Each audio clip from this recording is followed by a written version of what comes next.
Goedemorgen, ik zie hier het krek onder Haas en wie familie en toch wel wat een beroemd waartype en dat hier alles te krijgen.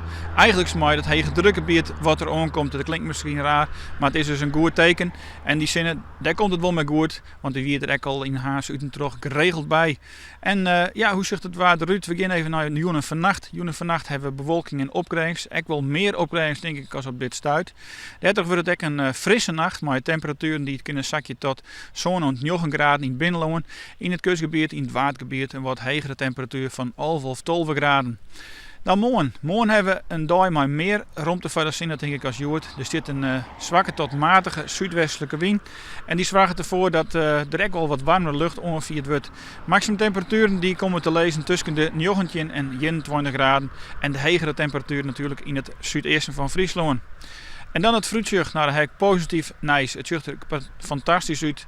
Simmerse temperaturen. Men je nog een maximumtemperatuur gemiddeld van 23 graden. Droogwaar, maar zinnen. En die zinnen komt er heel tijd meer bij. Ek tak om weken zeggen we tiers in waasje volop zinnen. En dan simmerse temperaturen van 24 graden in Friesland.